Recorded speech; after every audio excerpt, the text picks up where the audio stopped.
The cafeteria buzzed under the late morning sun that spilled through tall windows, painting long stripes of daylight across the tables where students laughed, ate, and scrolled on their phones. No one expected anything unusual that day. No one imagined the moment that would soon freeze the entire room in shock, nor the act of cruelty that would echo through the halls long after the plates were cleared. And certainly, no one expected that the person who stood at the center of it all, the quiet, observant new school director, Dr. Mariah Ellington, would become the symbol of a transformation none of them knew they desperately needed. If you believe in kindness, second chances, and stories that change hearts, then please like, comment, share, and subscribe to Kindness Corner. Tell us in the comments where in the world you're watching from. Dr. Ellington had arrived only 2 weeks earlier, stepping into a school known for chaos, entitlement, and a culture that had slowly rotted from the inside. Students whispered that teachers were exhausted, rules didn't matter, and respect was something forgotten long ago. She noticed it the moment she walked the halls on her first day, eyes that avoided hers, laughter that carried bitterness, and silence from those who were silently hurting. She understood this world deeply, because she had grown up in a place just like it, fighting her way through the noise of being underestimated at every step. Her presence was calm but firm, and though she moved gently, something in her eyes told a deeper story, a story of surviving storms and choosing, still, to lead with compassion. But compassion, in places broken by cruelty, is often mistaken for weakness. And no student represented that belief more loudly than Bradley Hunt, the 17-year-old whose arrogance was fueled by privilege, popularity, and a long trail of teachers who had given up trying to discipline him. Bradley strutted through the halls as if they belonged to him, with the confidence of someone who had never been told no in his life. The cafeteria was his stage, the students his spectators, and trouble his performance. That morning, several students had watched Bradley push a smaller freshman against a locker, laughing as the boy stumbled to pick up his scattered books. When Dr. Ellington arrived to intervene, Bradley smirked, rolled his eyes, and walked away as if she were invisible. To him, she was just another adult who would eventually back down. But that assumption shattered at lunch. Dr. Ellington sat alone at the end of a long blue table, reviewing notes on student conduct and trying to plan new programs that could rebuild the broken culture of the campus. She had barely taken 2 bites of her salad when she heard the sharp scrape of a shoe across the floor, followed by a murmur from the crowd. She looked up, just in time to see Bradley stepping toward her, jaw clenched, face twisted with the kind of anger young people wear when they are really just afraid of losing control.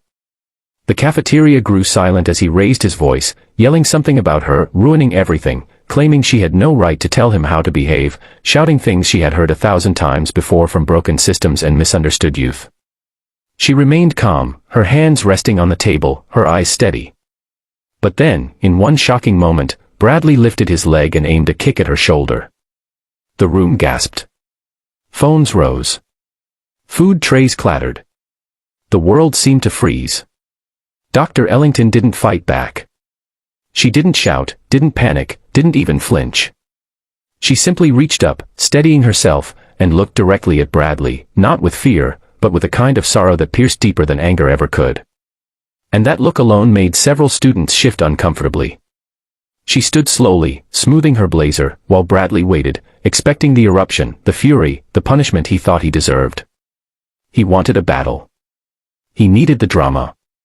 But what he got was something so powerful that even he couldn't comprehend it. Instead of punishment, she chose truth. She spoke to him not as a director to a student, but as a survivor to a wounded soul. She talked about growing up where violence was language, where cruelty was common, where people judged her by her skin before hearing her voice. She told him that anger was not strength, that dominance was not respect, and that every person who hurt others was usually carrying a hurt no one had ever asked about. Her words fell softly, quietly, but with the weight of lived reality. The cafeteria listened, unmoving, as though the sunlight itself had paused to hear her. Bradley looked confused at first, then annoyed, then, something no one had ever seen in him before, uncertain. She ended her words with a simple sentence that pierced the silence like light through smoke: "You don't need to be this version of yourself. You are more than the pain you're hiding." Then she did something unimaginable. She offered him a chance, not forgiveness without responsibility, but a chance to rebuild himself from the ashes of the person he had been pretending to be. She told him she wouldn't expel him unless he refused to try. She invited him to join a new leadership program she was starting, one specifically designed for troubled students to learn empathy, discipline, and responsibility. Whispers rose. Some laughed. Some stared. And Bradley, overwhelmed, did the only thing he could do. He ran out of the cafeteria before anyone could see his face twist with emotions he had buried for years. Over the next weeks, daylight warmed the hallways differently. Students watched as Bradley began showing up after school, not to cause trouble, but to help with community projects Dr. Ellington had created. He sat quietly in group discussions, sometimes angry, sometimes silent, sometimes unexpectedly honest about things he had never told anyone, about his father's abandonment, about feeling invisible despite his popularity, about the fear that he would never matter beyond his reputation. Slowly, painfully, but surely, he changed. The cafeteria, once a place of mockery and dominance, became a place of new conversations, new support systems, new beginnings. And every time Bradley walked past Dr. Ellington, there was a silent acknowledgement, a gratitude he didn't know how to speak, and a trust she didn't need him to explain. One bright afternoon, during an assembly filled with students who had once doubted her, Dr. Ellington stepped onto the stage. She didn't speak about rules or punishments. She spoke about grace, transformation, and the courage it takes to choose a better path.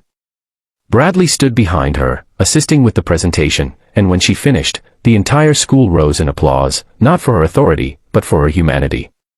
Her next move had truly silenced the school, not with fear, but with hope. If this story touched your heart, please like the video, share it, and subscribe to Kindness Corner to keep these powerful stories alive.